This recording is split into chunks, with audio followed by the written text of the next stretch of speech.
Very good. I see it.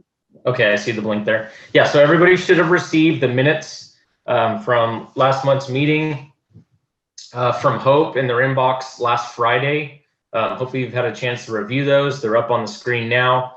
If there are no additions, corrections, or discussion, I'd like to entertain a motion to approve the minutes from the January GRC meeting. I'll make the motion to approve. Thank you, David. Second? I'll second. Dana? Yes. Was that you? Yes. Yes, it was. Correct. Thank you. All in favor, say aye or raise a hand. Aye. Aye. Aye. Aye.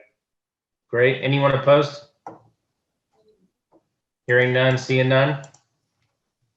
Great. The motion carries. I appreciate it. So let's go ahead and move into elected official reports. I'd like to start with Senator Ana Caballero, who proudly represents Senate District 12, which includes portions of Modesto and cities including Ceres, Newman, Patterson, Livingston, clear down to Los Banos, Madera, Fowler, Fireball, and Coalinga, to name a few, and then everything in between. So Senator, the floor is all yours this morning. Great. Thank you very much for the opportunity. I'm on my phone, so I apologize if I'm not in the middle of the screen. I can't tell. But thank you for the opportunity to have a few minutes with you today. I really appreciate it. What I want to do is tell you a little bit about the kinds of things that I usually work on and that I will be working on in terms of bills. But let me start off by saying that this coronavirus pandemic has really really decimated so many of our small businesses and so many families that are struggling. That there have been two issues that have been huge priorities for me, and I'm really proud of the fact that we've taken some early action on the budget in order to make things happen. One is that we know that many families have been partially employed or unemployed for a really long period of time, and that they haven't been able to pay the rent either in their apartments or the houses that they rent. And so we had an eviction moratorium that ended the 30th of January, and we extended that until the 30th of June. But in addition to that, we put up money to be able to pay landlords for back rent that's owed. And so that program should be rolling out fairly quickly. Next month is what I understand. And the way it'll work is that if a landlord will agree to accept 80% of the rent that's due and owing and forgive 20%, that they'll get paid in full. And so that's going to be tremendously helpful for the mom and pop landlords that rely on the income of their rental units in order either to pay their bills, the mortgage, or to be retired. And so that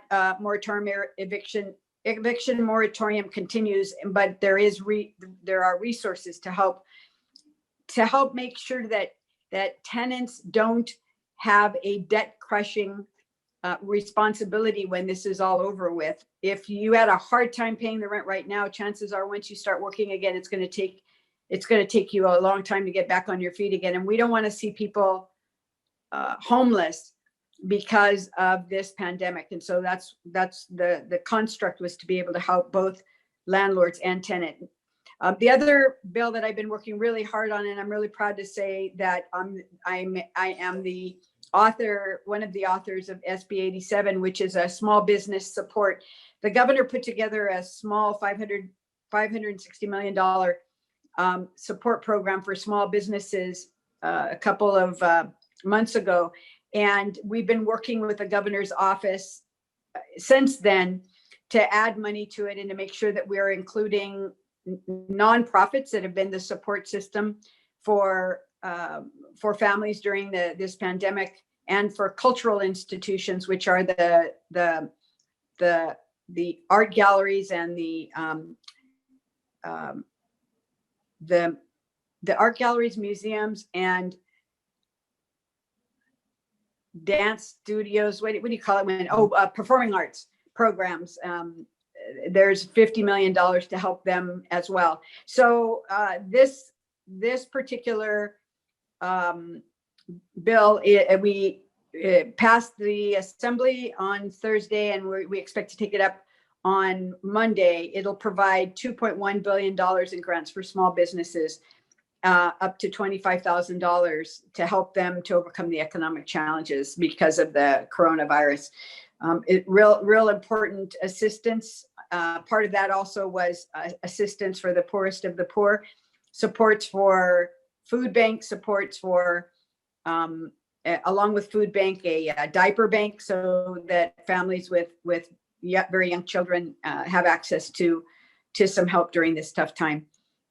So those are all early action items that the legislature is taking, and that I've been very actively involved in. In addition to that, the package includes the housing for harvest, which is to help farm workers socially distance if they need a housing replacement, if they're told to isolate and to keep themselves away from others because they've been working in a crew where someone has tested positive for COVID. And what's really important is that this package also includes replacement wages. What we have found, there was a study done at UC Berkeley, and the federally funded health clinics found that farm workers were going to work even if they didn't feel very well, because they number one, that's what they do when they don't feel well. They just show up for work and work anyway. But also that they need the resources to pay the rent and pay for food, and so it's hard for them to stay home if they feel like they're physically able to go to work. And this provides an opportunity for them to be able to not go to work, to protect the rest of their crew members, and also to pay the necessities of life that it's so important. So I'm real excited about that, because that will make a big difference. There are 20 counties that are eligible for that money. Stanislaus County will be one of those counties. So your county board of supervisors will have the opportunity to access these funds. And so the kinds of things that I'm going to be working on this year are the things that I've been working on over the years. Affordable housing is real important to me. I have a bill, SB 6, which is called the Neighborhood Homes Act, which would give the city and the county the opportunity to do residential development on certain commercial and retail zoned land. What we know is that many of the commercial establishments are going bankrupt, or they're just consolidating. It's the J.C. Penney's, the Sears, the Toys R Us. Those stores are moving to online sales, and we've got a lot of property that's zoned, and it would allow mixed use. It's adaptive reuse. It allows you to do little villages in the malls, or the strip malls, the old strip malls that are no longer functioning. That's again permissive, and the developer has to follow all the local rules and regulations about zoning. And so, but that'll provide an opportunity to create some affordable housing and be able to grow up and not out. So the kinds of things that I'm going to be working on is affordable housing, homelessness, healthcare access, poverty around good paying jobs, and water. So I'll end there and see if there's any questions, and look forward to continue to work with you in any way that I can. And it's great to see some old friends on this, by the way. You know who you are, and it's great to see you. Thank you for that. And we could see you. I just wanted to add that. So thank you so much for connecting with us. Is there any questions for Senator Caballero this morning? I don't have a question. I just want to comment that I really want to appreciate all that she has done around healthcare access and advocacy around getting the vaccine here to Stanislaus County, and mental health. I mean, she's just been a champion when it comes to healthcare access. And in the middle of a pandemic, that's exactly the help that we need from our elected. So just want to say thank you very much for all your help during this pandemic. I appreciate it. Thank you. And I'd like to add, on behalf of MID, we really enjoy working with you and all the support that you've given the district throughout the years, and look further to working with you in the years to come. That sounds great. Absolutely. Any others? And I- Remember that you can come off And, mute. and I bet you're looking at Texas and you're going, boy, I'm really glad that that's happening over there, not over here. I mean, I know that MID does a tremendous job with the provision of energy as well as the provision of water. But those natural disasters can really take it out of you. I do look at what's happening in Texas, and I see all those essential workers out there trying to get their power back on. And Oh my gosh. Our special districts here in California when a natural disaster hits. And I really wish CDC would give them a little more priority in the vaccination process. Oh my gosh, I'm with you. Yeah, just so you know, I've been trying to get additional resources. We know that the way that the first round of vaccines went out was based on healthcare workers in the district, and so those that have a shortage of healthcare workers got a shortage of vaccine, which is counterintuitive when you think about it, but that's the way the system was set up. The pharmacies and the retail pharmacies, the Safeways, the Walmarts, they got their vaccines direct from the federal government. And I've been trying to get them, they're now getting to move in. But a month ago, I asked the governor to set up a pilot project and to let them come into rural communities and do vaccinations in isolated parts of the community, right? The county unincorporated areas, because it was extra, it would have been extra vaccines. And that's where, quite frankly, that's where the illness has been the highest. It's in communities of essential workers where they have to live in fairly overcrowded housing situations in order to be able to afford the rent. And unfortunately haven't been able to do that, but I'm still working on it because I still think that we can get Safeway. They have mobile clinics, and so they can go out to the areas where people have to drive 30 minutes to get into town, which makes it difficult. No, we appreciate all you do. And, it is unfortunate that the Valley seems to always be the last in line when we are the heart of California. So we do appreciate you up there at the Capitol. Thank you. Yeah, it seems like whatever metrics you use, we always end up getting the short stick, right? I mean, it's just like, oh my gosh, how did this happen? Yeah.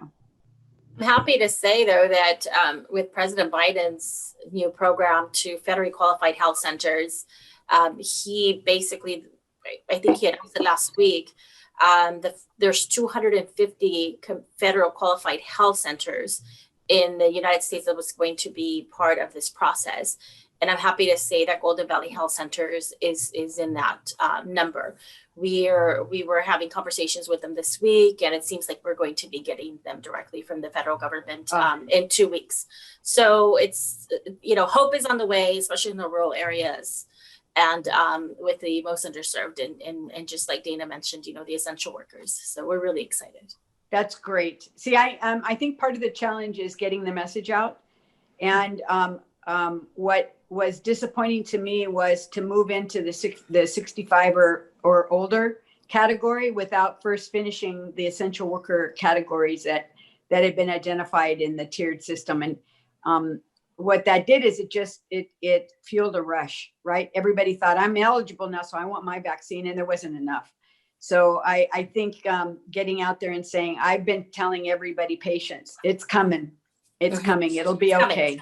It's coming. And 2 weeks is nothing, given that we've been waiting, or next month that we go on a year, 12 months where we've been locked down. So yeah, that's great. That's great news. I'll let people know about that as well.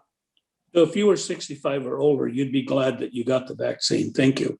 Yeah, well, I appreciate that. I am over 65. I knock on wood, I'm in good health, and I frankly would rather see, and I'm designated an essential worker. But I can test twice a week, which is required in order for me to go into the Capitol. And I'm okay with doing that and waiting until other people who can't, who don't have the same luxuries as me. So that's just my 2 cents worth. Thank you. And just so you know, my husband is 72 and he hasn't been called up to get his vaccine yet. So we're waiting. some counties got a lot more than others, and some of the rollout has been pretty choppy. And he's high risk, so I'm watching that carefully. Senator, this is Steve Qualls, League of California Cities. Hi, Hi, how you doing? doing great.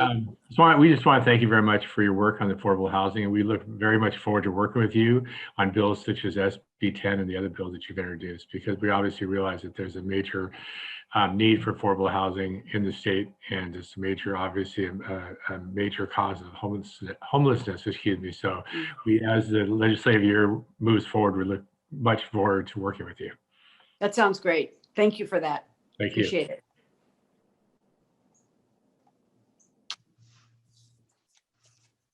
Any others? Feel free to come off mute. I'm scanning the chat function. I don't see any other questions. So, Senator, thank you so much for your time. I really appreciate it. You're welcome here anytime. You're welcome to stay on. And I also want to thank your district rep, Jennifer, for showing interest in inviting you in today to speak to us. Much appreciated. Take great care. Be safe. Thank you so much. Appreciate it. Be safe as well. Thank you. Okay, so moving down the list here, Helen, would you like to provide an update from Congressman Harder's office? Yes, hello.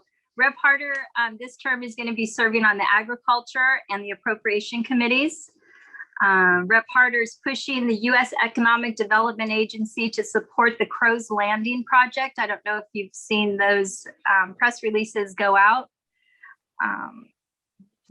and which would be turned, the Crow's Landing project, they're hoping could be turned into the regional business park. He has sent a letter to EDA asking them to match Stanislaus County's investment of $7.5 million for the first phase of the project. This would help with the much needed water infrastructure improvements. So we're hoping there's a good response with that.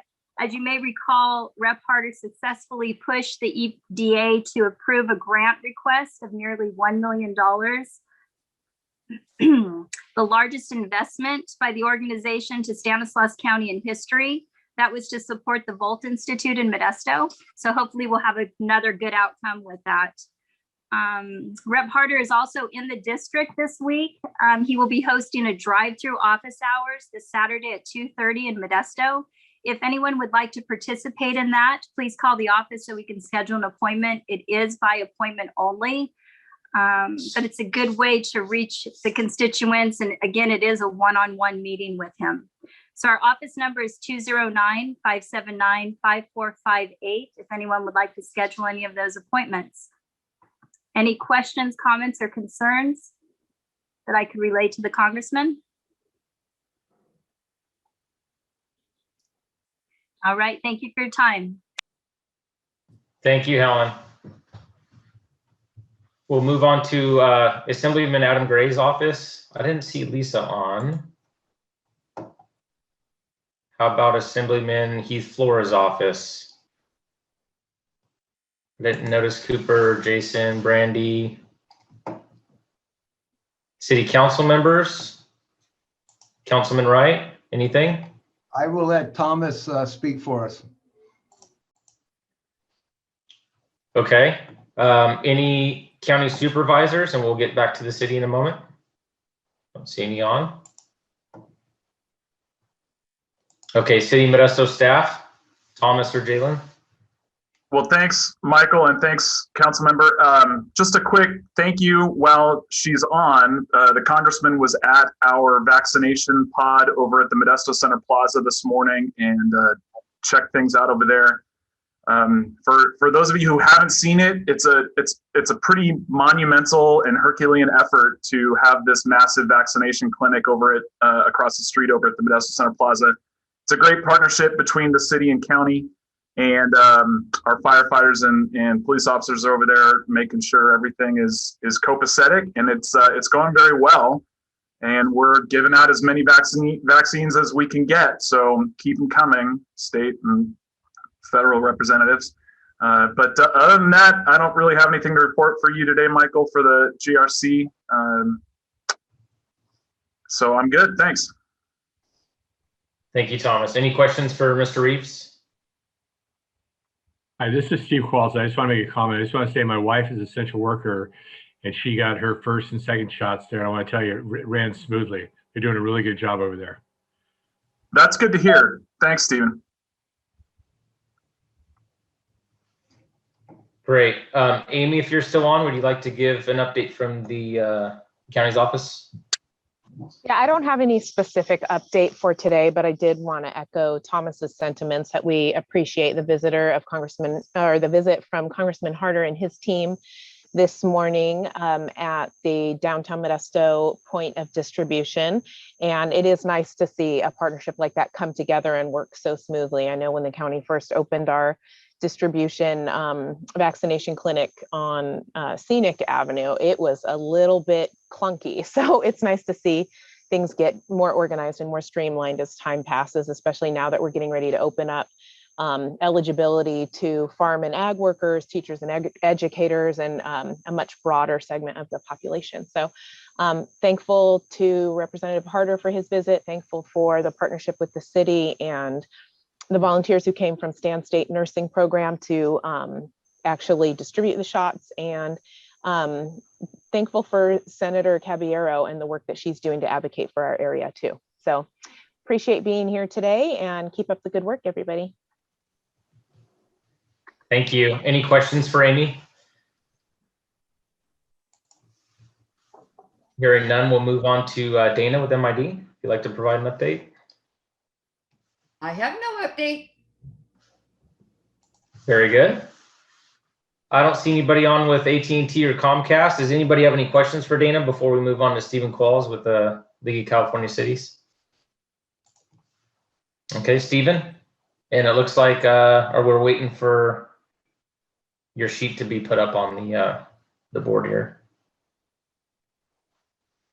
Am I able to share now? I have to stop sharing 1 second. Sorry about that. Go ahead. No problem.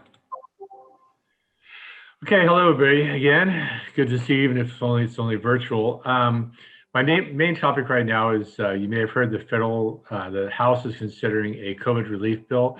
The League of California Cities and the National League of Cities have been working very hard to get this funding. In the CARES Act, the cities were not allowed to use the funds for anything except for just the costs of the pandemic itself. And obviously, we know there's a lot of money lost for loss of taxes, TOTs and things like that, sales taxes. And so this bill, we're pushing for it to be signed. The city of Modesto out of this bill would get almost $44 million out of it. There's there aren't very many strings attached to it. It can actually be used to replace eligible expenditures, including the replacement of lost revenues. And this is something that I'd like to ask the chamber for a letter of support on. I've got a sample letter I can send to you, and I can send you some talking points also. So if you could please consider that, I'd appreciate it. Some of the bills this year, AB 71. So there was a bill last year that would require cities and counties to reduce homelessness by 90%. And I believe it's 2025, 2024, they'd have to do this by. That bill did not make it to the governor's desk. A lot of it had to do because there's no additional funding for cities or counties to reach these goals. And so this is the new one brought forth, and they're planning on paying for it by eliminating some of the corporate loopholes and by introducing new corporate taxes. So I think that obviously be of interest to many of you. AB 286, third-party delivery fees. We already know the city of Modesto has adopted those, and that's very unique up and down the valley. There's not one other city in the valley that I know of who has moved forward to do that, or at the county level. But this would do it at the state level. AB 339. This is obviously in response to the virtual world we're living in, and without knowing when we're going to be able to go back to having in-person meetings, this would make sure that provided phone or internet access to the public for public comment. There's a lot of concerns that there are some jurisdictions you have to submit email requests to be able to speak or to leave a comment. This is to be able to make sure there's more give and take. As you know, during a council meeting, there can be questions that need to be answered, and then with follow-up questions. And so that's something that they're looking at. One of the things that concern us, though, is you'd have to have a translation available for any population that makes up 5% or more of that jurisdiction. Obviously, that'd be a major concern for cities to be able to cover all those possible translation needs. And there's no, I've checked, and that doesn't mean that they cannot. You would not be required to request that in prior to the meeting. You'd be able to do it during the meeting. So a lot of this has to do with the modernization of the Brown Act, which I believe was passed back in like 1975 or something like that. SB 9, this is something we're concerned about also. This allows duplexes on single family lots. We currently have an opposed unless amended position on this. So this will allow lots to be split and the duplexes to be built on those lots. And obviously a major concern to us is it's completely ministerial, so there wouldn't be no review allowed by your planning commission or by your city council. SB 91, you've heard about this from the governor's office. It took the place of two bills, I think the SB 15 and 16, and Senator Caballero spoke earlier about this. The renters still have to pay 25% of their rent, and they have to sign a declaration of hardship. There's no documentation required to show that they've been affected by the COVID-19 pandemic. They just have to sign this declaration. There's $1.2 billion to cities and counties, over 200,000. And if they have to help them with the rental assistance programs, I know Modesto is doing very well using that funding. As the senator spoke earlier, the landlords can join a state program to get 80% of that past due rent, but they can't sue for the remaining balance. But the legislature put in that language that the courts are to consider if the landlord had entered the program when they are suing to recover those past due rents. SB 262 bail reform measure, that's to address the ballot measure which changed the Prop 25, which repealed SB 10, the zero bail. SB 278, so this allowed compensation. CalPERS decided that, or ruled that some of the compensation that the CalPERS recipients were receiving was not compensatable. It's for things such as work allowances. I mean, for uniforms, job training, stuff like that. The concern with this is it's going to be a major hit for the cities. They've already had large increases in their CalPERS responsibilities, and as we all know, the cities, the more expenses and the responsibility they have is going to affect the services they can provide to businesses like yours. Property taxation, the Board of Equalization has lowered the inflation factor to 1.04, and that means that the city is going to lose $150 million, counties $180 million, special districts $160 million, and the state will lose a whopping $360 million because of they have to make up the difference with the schools. There's something you may have not heard about. It's a treated wood waste. Now it is not possible for transfer stations and waste haulers to even store treated wood waste, things as fence posts and stuff like that, on their property. There's only one place locally that can dispose of that currently right now, and that's in Bakersfield. So we're looking to get some kind of help with that. The Cal Chamber is looking at having property taxes delayed for commercial properties. Then you may have heard the windfall that the governor is talking about. It may be as much as $40 billion now. These are one-time funds and they're not ongoing. There's actually a structural deficit in the current budget. These monies come from prior fiscal years, and the projected revenues from this one's here, from this year, 21 to 22. By formula, most of these funds are automatically allocated. There's not much legislation can actually do about spending these funds. One of them is Prop 2, the Budget Stabilization Account. Last year, the state, I think, took $8 billion out of the rainy day fund. If the governor puts in the amount he's looking at putting back in, they'll actually have more money than they did before. There's been 1,600 bills that have been dropped as of yesterday. Today's the last day for any bills being introduced. The Assembly had asked the Assembly members to limit their bills to 12 per person, but obviously that's not going to happen now. hear some dates for the governor to sign bills and things like that.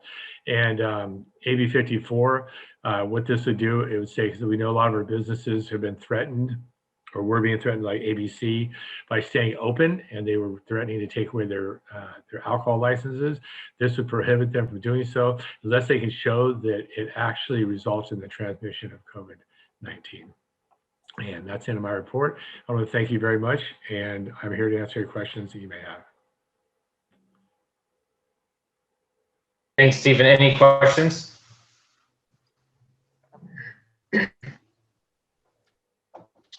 I want to circle back to, thanks again, Stephen, I appreciate it. I want to circle back to Assemblyman Adam Gray's office. I noticed that Lisa joined. Would you like to provide an update before we move on to our guest speaker, Lisa? Hi, Mike. Sorry for the delay. I was tied up with a constituent. A couple of items I'll mention here, and then we can go about activities. Of what's been introduced in Assemblymember Gray's package right now is AB 62. And AB 62 is legislation to give a dollar-for-dollar tax credit to small and essential businesses for the cost of complying with COVID-19 workplace regulations. We have been reaching out to the chambers, local governments, and so on, looking for letters of support. I'd be happy to provide any additional information on AB 62 to anybody who would like that, if I haven't already hit you up on it. Also introduced is AB 882. And that one is related to the state auditor recently slammed the California Department of Health for failing to direct loan forgiveness funds to areas of the state designated as health professional shortage areas. This funding is generated through Prop 56 tobacco tax, which was sold to the voters as a way to generate much needed funding for residencies and loan forgiveness, particularly in areas of Merced. And so this bill would require 100% of those funds to be spent in shortage areas so that the funding goes to the areas of the state that needs the most help. One of the other items that we're introducing today is the deadline. I don't have a bill number to reflect on yet, but we did have it in last year's package, is the Beard Brook Park transfer of property with the Gallo folks. So more details to follow on that. I don't have enough details at the moment to share with you because it hasn't been introduced, but it's on this afternoon's calendar.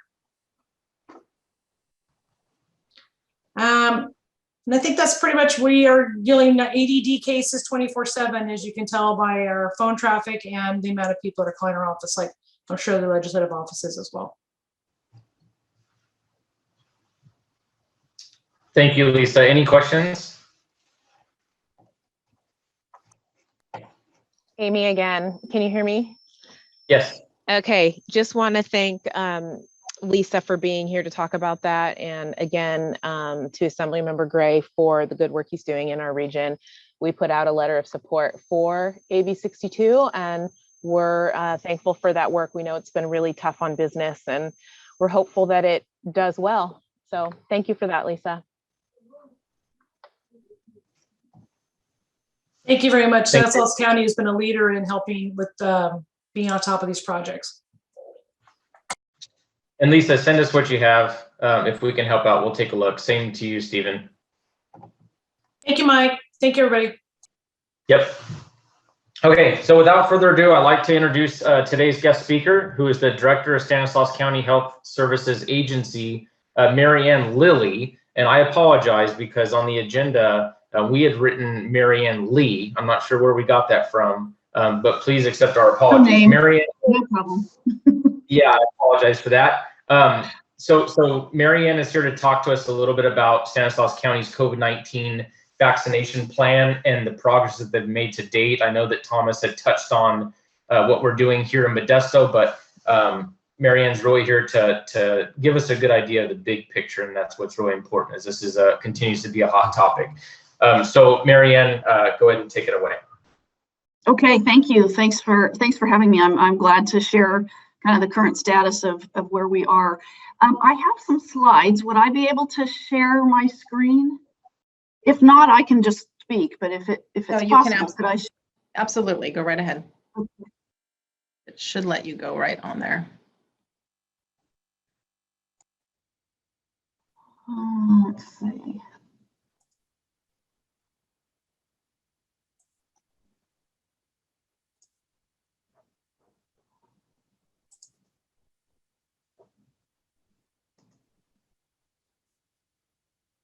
Okay, is that working? Can you see that? Nope, not yet. Oh, okay.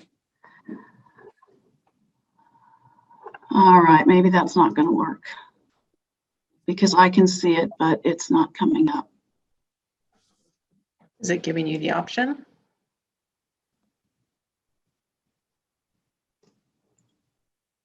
You have to have it open first, and then you can attach the screen share to it.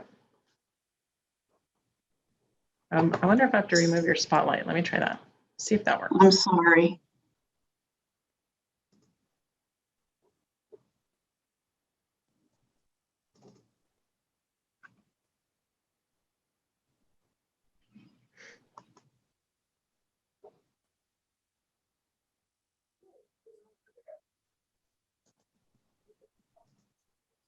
There you go. Okay, you screen shared the Zoom window. I'm sorry. It's all right. Stop. Just you need to stop sharing, and then when you select screen share, pick the other item.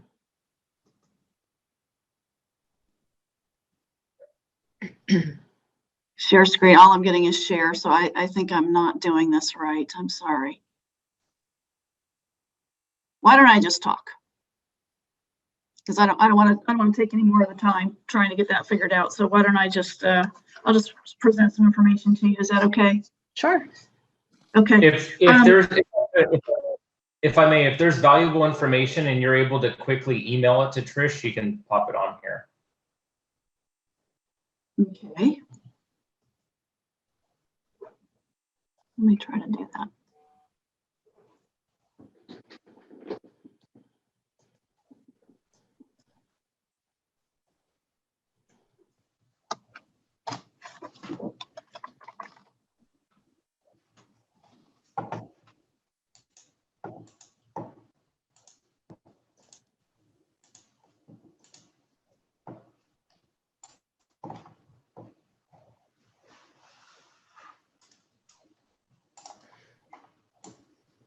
Once you hit send, you can begin, and then I'll move it where I need to and try and bring it up for you.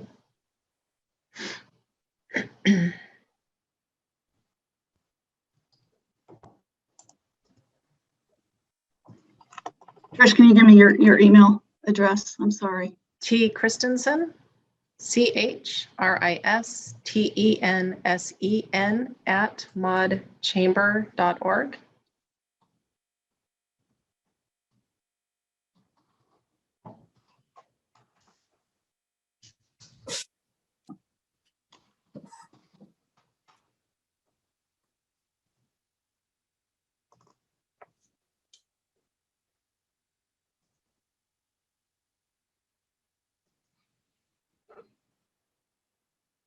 Okay, it should be coming through.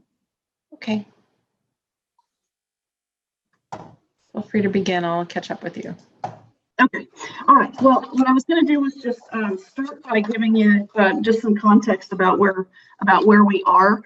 Our case rates are all the trends are looking good. We're moving in the right direction in terms of case rates dropping, and the hospitalizations, including the ICU, is coming down. We still need to keep going, but it's moving in the right direction. So we're finally now lower than the summer surge levels. So it's a good sign. Okay, let's see. So let's go to that next slide. And I won't really spend time on this. Some of you have probably already seen this. I just wanted you to be aware this is something you can go to on the state's website, and it will give a lot of the data about where we are, and you can compare it to other counties as well. But that just kind of sets the context for what I think you wanted to hear about, which is about the vaccine. So next slide. So, and I apologize if some of what I'm telling you, I know some of you already know this. In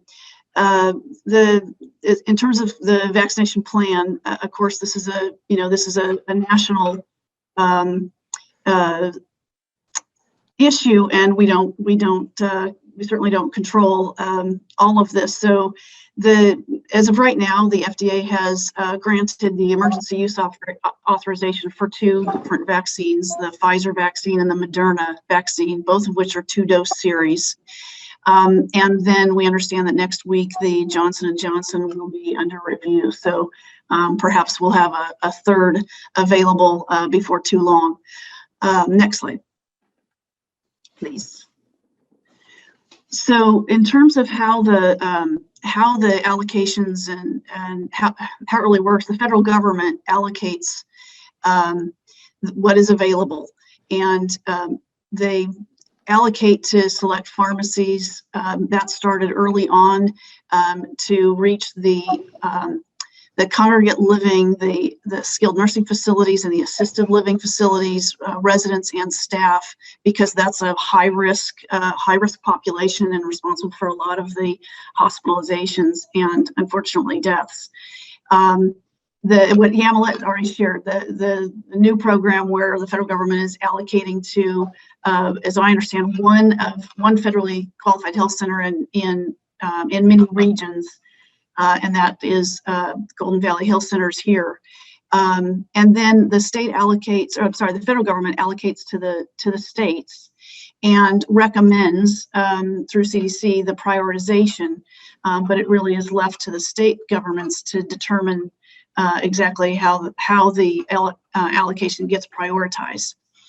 In California, what we understand is that they take a cut off the top, and that for corrections for CDCR and some state facilities, and then they allocate to us, to the public health department, and large hospital systems, and the state establishes, and I just have to say, and changes the prioritization and the timing of the different groups and when they're eligible. So it's expected that if you want the allocation, you follow the state's prioritization. The allocation that comes to the public health to us, we then allocate to other providers. And it's state approved providers. And in terms of the prioritization, for the most part, when I say prescribed discretion, the example I'll give is the new sectors that are coming up here: the food and ag, education, and emergency services. The state has said that the local level kind of figure that out, but that is also changing in terms of some of the process that the state is rolling out. So, and that timing has really varied by county, and some of that goes to what the senator said. I believe that the allocations haven't necessarily been, in our opinion, fair.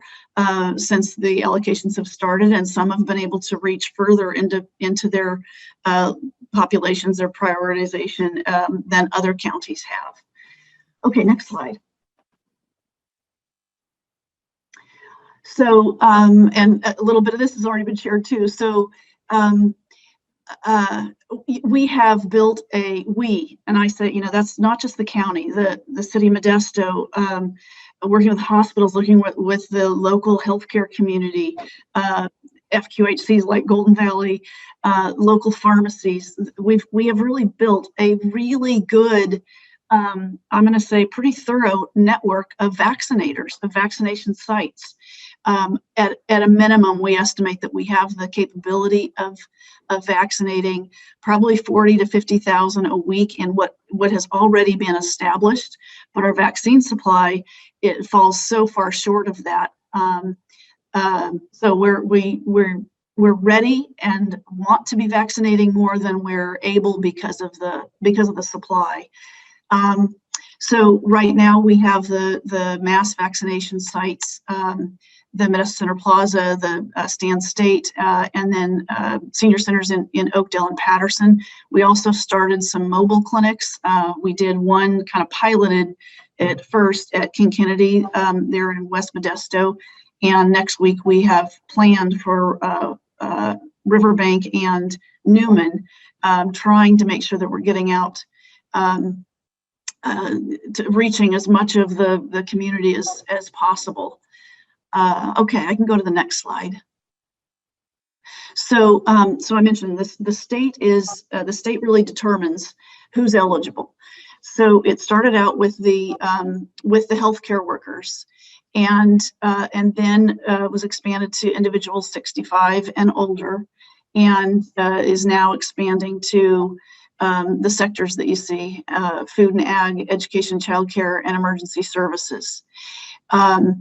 In Stanislaus County, we estimate that that's probably in the 170,000 to 200,000 range.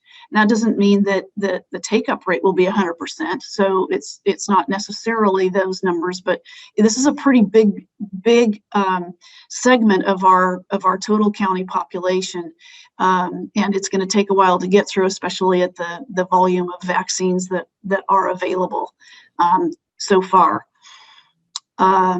I guess the other thing I would say is that the state has come out and said that the next group will be those that are 16 to 64 with underlying health conditions. And I mention that because when I show that network, there's certainly certain sectors of the population that can be served better with certain strategy of network. This 16 to 64 with underlying health conditions is probably going to be better served in their primary care offices because they have that medical history to determine that one is eligible.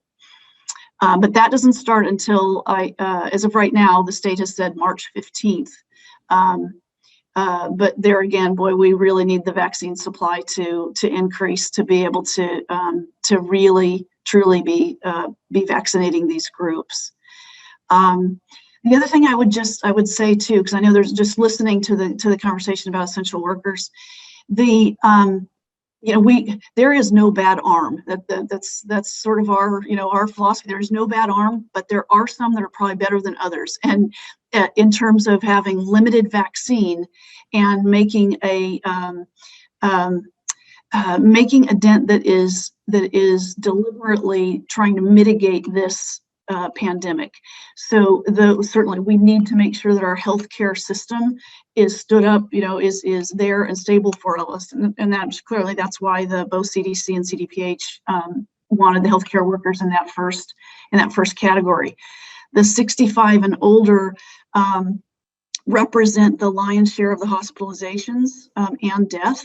And so that's a risk-based approach to be sure that we're getting that population.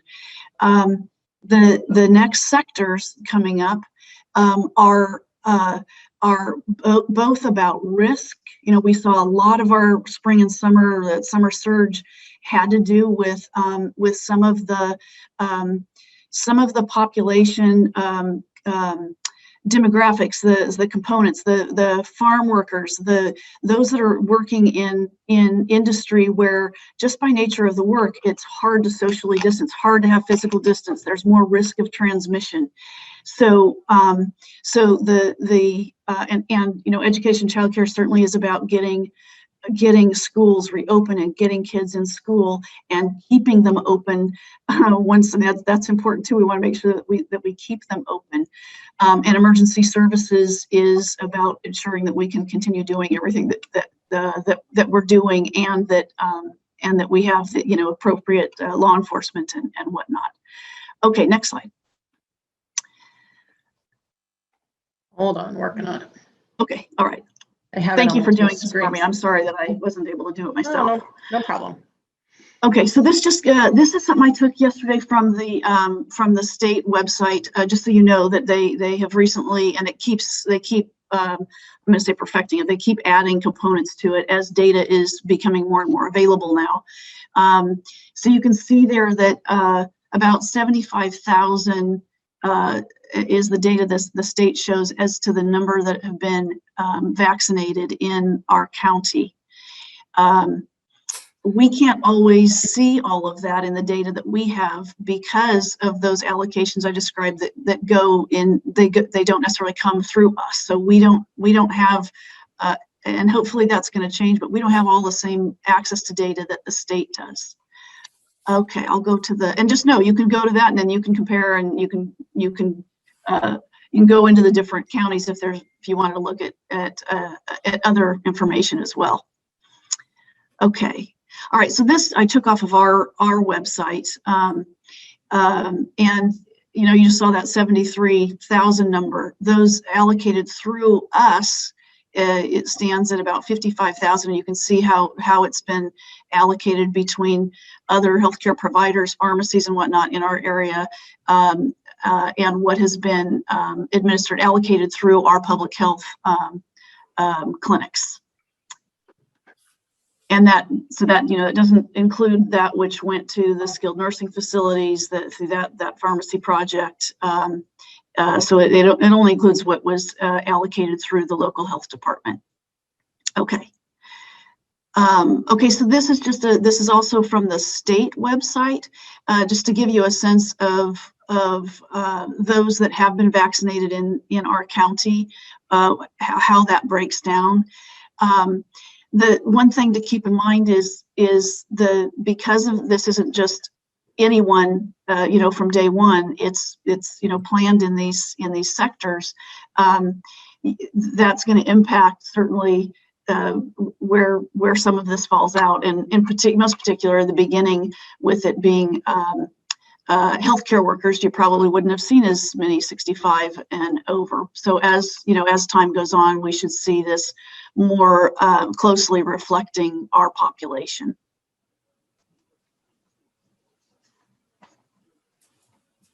Okay, and I think I just have one more slide, and then if you have questions for me. So the comment about glad we're not in Texas, yes, but this severe weather across the country has impacted the vaccine delivery. So we usually get our delivery to late Tuesday or Wednesday. This week's we received the Pfizer vaccine delayed, and the Moderna we still haven't received. So it will impact the scheduled clinics for next week. So we were giving it till noon today, and let's see, it's 12:30.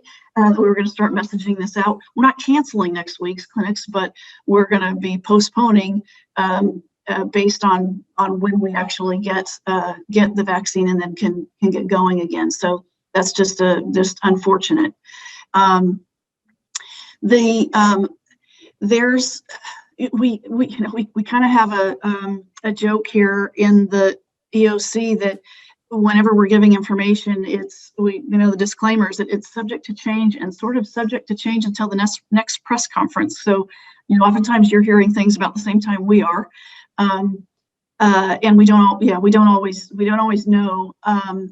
It is just constantly changing, and often I'm sure for good reason. But the state's My Turn platform, Amy mentioned, when we did our first vaccination clinic there in the old hospital on Scenic Drive, clunky. Yeah, we decided that it was better, speed was better than taking all the time to make sure everything was so well planned. It was more important to us to get vaccine in arms. So that's how we started. The idea of long lines, that's not great. But again, we just figured, okay, it's going to evolve, but let's not hold up the vaccine supply that we have. We don't want it in the freezer, we want it in arms. So this state's My Turn platform is they're onboarding counties. We're in that process. We actually piloted yesterday a part of it, and it will be available for scheduling that eligible individuals can go online and give their information. And if they're eligible, then they'll be given vaccination sites, and they can choose an appointment time. So that'll be a lot better than what's happening now. We're told by the state that it is not optional as this rolls forward, that any provider that is vaccinating will have to be on the state My Turn. So that is the word that we've been told so far, and we are in the process of doing that. The state is rolling out this, and you probably heard this on the news. The state is rolling out this Blue Shield third-party administrator arrangement where Blue Shield will be taking over the allocation process and the vaccine network. We were told that we're in the first wave, which starts Sunday, but given the calls that we've had this week, I think it's well intended, but not ready, and I don't know really what the dates will be. So it's not changing next week in terms of what the vaccine allocation that we are expecting to receive and allocate out and run clinics. Setting aside the weather issue of delivery, but we do expect that to roll out here maybe the week after, and at that point we really don't know what that impact is. It could change who is vaccinating. We have told Blue Shield and CDPH that, look, we've built something really good here. We've got willing providers, we've got vaccine sites, we've got this, just give us the vaccine. And we at this point don't know. We just don't know what the state will be doing in terms of changing the vaccine network, whether it will be reduced or whether they'll pick up what we've already been doing and try to continue it. The other issue is that this is really about both speed and equity, and equity is in this situation is really about risk management, because we don't want another surge. In just a big global system, we have concerns about whether we're going to be able to do some of what we've already been planning with these mobile clinics and getting in, looking at where we've got a lot of transmission and getting to those neighborhoods that we really need to get vaccinated. So, we've got a lot of concerns, and I do want to say that we're not opposed to this My Turn platform or the Blue Shield arrangement, so long as the logic is all built into My Turn, so long that we can do what we're doing. We've been working with really a great sort of ad hoc consortium of employers in the ag industry and working on closed pods, getting ready to be able to vaccinate, that target population. And right now there's just some uncertainty about how that's going to be able to continue given the new plans. So I don't want to sound negative, but I do want you to know that there's uncertainty, and we are doing everything we can to advocate for what we need to do the right thing for our community and get us back to normal as fast as we can. The state's also planning to change the OptumServe testing site that's in West Modesto at Marshall Park. The plan is that that's going to convert to a vaccine site. That was planned to start next week. Again, we have concern. I'm not sure it's really going to start next week because I don't think it's ready. So we'll certainly be messaging out when we know that that's up. The good news about that is it doesn't come off the county's allocation. It's a separate allocation from the state. So that's a good thing. I mean, some of us, we've certainly said, well, just give it to us. We can do it. But that's not the decision of this. The state has made a different decision, and if they said they can do 420 per day, that's 420 more individuals that can be vaccinated. That's a good thing. So we're supportive. Just not sure exactly when that will roll out. Hopefully next week, but we'll see. What else might be changing? Well, the prioritization of groups. You probably all saw before that where all these sectors were laid out, right? The 1B has a tier 1 and a tier 2, and then there was a 1C that had a whole lot of different sectors in it. We don't really know. We're on a lot of calls every week with the state, weekdays, weekends. I mean, this is just constantly moving.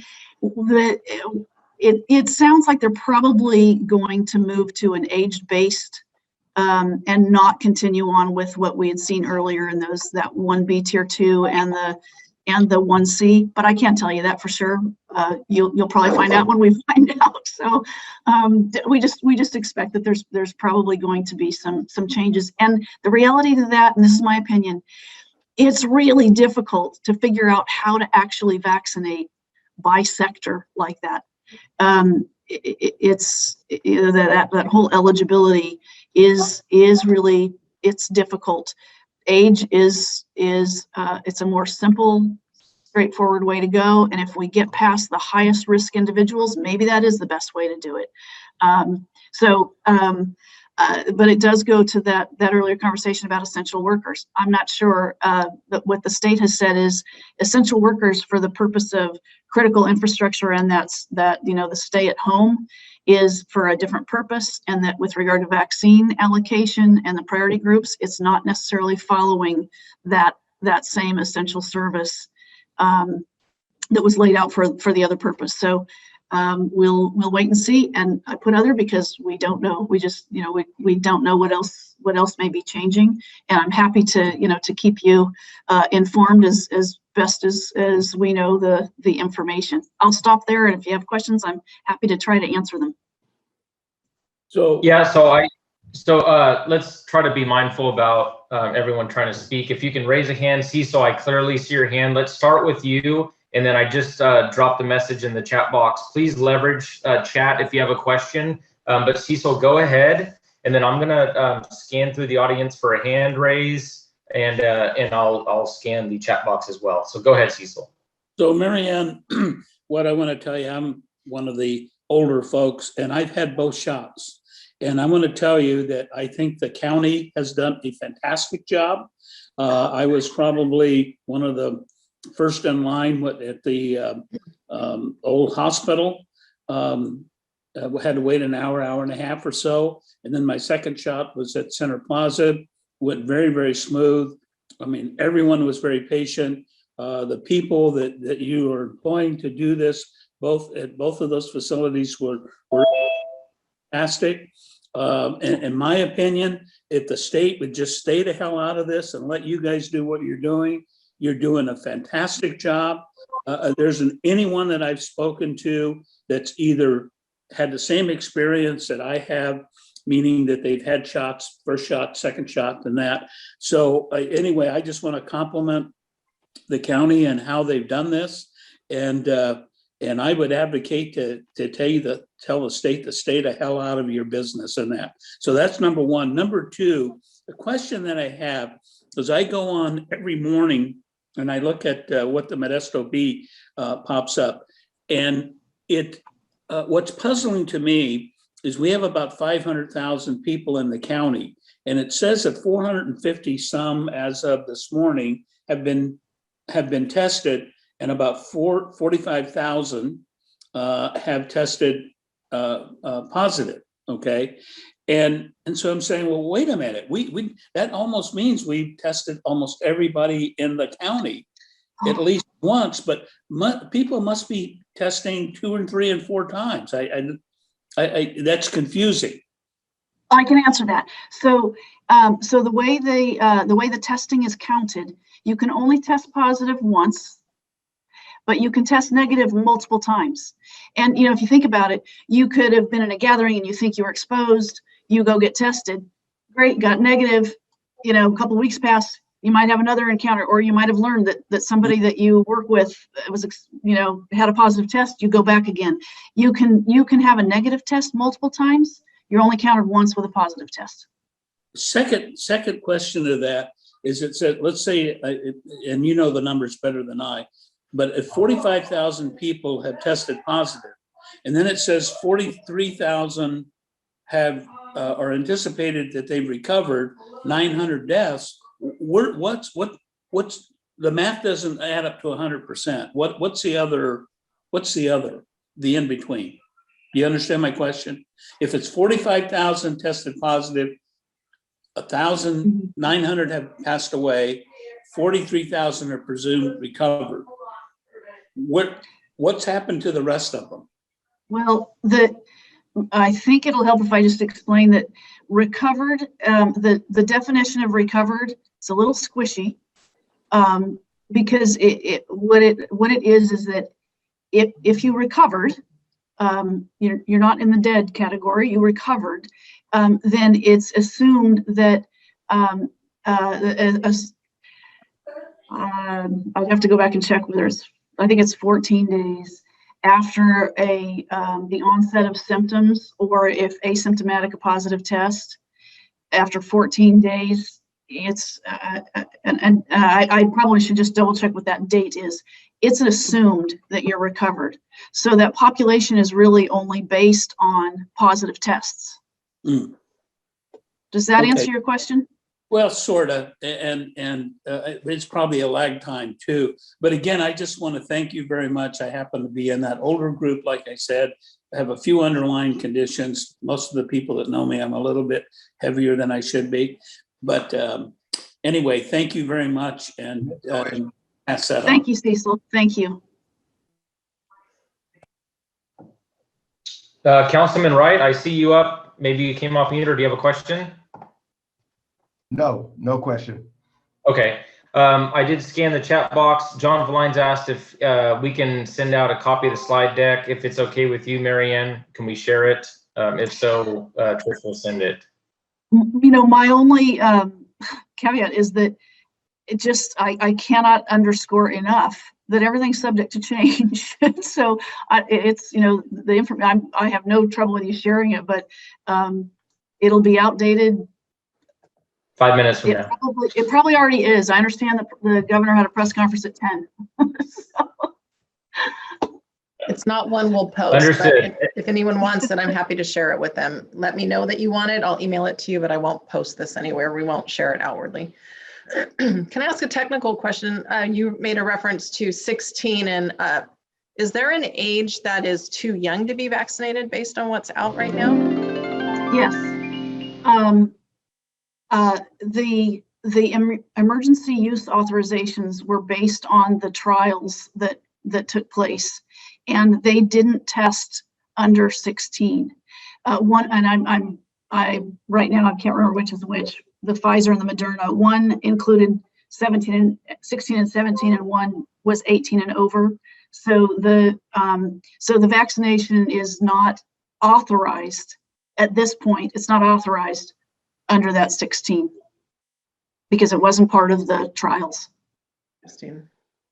Okay, thank you. Okay, so a question came in from Kelly. Go right ahead. I just want to say thank you, Marianne, for your presentation today. And also, you know, this is the second presentation that I've seen from you. I think you presented to us through the Rotary group. So yes, thank you for taking the time. I really appreciate it. I know how hard you guys are working. I've been watching the Board of Supervisors meetings and just how much work that's going on behind the scenes. I really appreciate that. I also just want to make a comment, and I know that the vaccine distribution seems well at hand and well established, and all of the points of distribution seem ready to go. But if there's a moment where you think that our facility here at Vintage Fair, that our real estate could help in the distribution of that, keep us in mind for that, because we are really wanting to help in that purpose. And so if there's a means that you find that you need to use our real estate, we're welcome, happy to do that. Thank you very much. And first I want to say that this is such a big effort. You know, the county's not doing this alone. We have a lot of partners, and that's why it's probably going as well as it is. And we will certainly keep that in mind about the Vintage Fair property. So thank you. Okay, next up is Dana Ferrer with MID. Hi, Marianne. Thank you for the presentation today. I participated in a CDC webinar last week on COVID-19 vaccination specific to water and wastewater workers, and I went on just for utility workers in general. And the big concern amongst all utilities is a classification of essential workers. And the speaker from CDC was quick to point out that they only offered guidance, and the final decision is made at the local level. And when a lot of utilities pointed out, well, hey, the local people are saying they're going by CDC guidance. And he said they receive their information from the Advisory Committee on Immunization Practices. And I mean, I left the webinar knowing that utility workers were not going to be classified any higher in any phases. Now knowing that they're going to the age bracket, I believe starting March 15th, where are you getting your guidance from? Well, for us, it's not guidance, it's requirements from the state of California. So we don't, you know, look at it this way. If we tried to do whatever we want and just act outside, we probably wouldn't get any supply. So yeah, we don't have the discretion to set who is eligible. And with what I mentioned about the Blue Shield and the My Turn implementation, it is appearing that we will lose even more of our discretion in terms of how the strategy, where we go and whatnot, because Blue Shield is going to be working with GovOps at the state of California and determining that. So, when CDC says local, I'm just telling you, local doesn't mean county. We don't have that discretion. The only time that we have, you know, when the state has put out who's in 1A, who's in, you know, there's always some workers. Well, this is what I do. Am I in this or in that? And when we would get some of that, we would send a question to the state. And if we didn't get an answer, and you know, there are times we said, well, no, this makes sense that this is here. But when you're talking about utility, well, that it is. It's clearly not part of what the state has said is eligible at this time, and it goes to that, I think, the risk mitigation for COVID specifically, rather than looking at critical infrastructure, essential worker definition. And I'm not, you know, I'm just, that's the decision is at the state level, not local. Well, the state's quick to point out that they sure want their electricity turned back on during natural weather events and consider all utility workers essential then. But, you know, that's the state. Well, okay, one thing I would say, because I know I'm sounding, the state's making all the decisions, but we do, you know, there is good logic in determining the priority, and until there's a lot more vaccine, there is logic in assuring that the healthcare system is stable, and in vaccinating those most at risk, because there's, you know, ultimately this was about trying to ensure that there's hospital capacity for whether you have COVID or a heart attack, and that we prevent as many deaths as possible. So it's sort of, well, then it's once we get through that, what, you know, then what's next? And I think that's where you're speaking. And I'm just, yeah, at the local level, we don't determine that.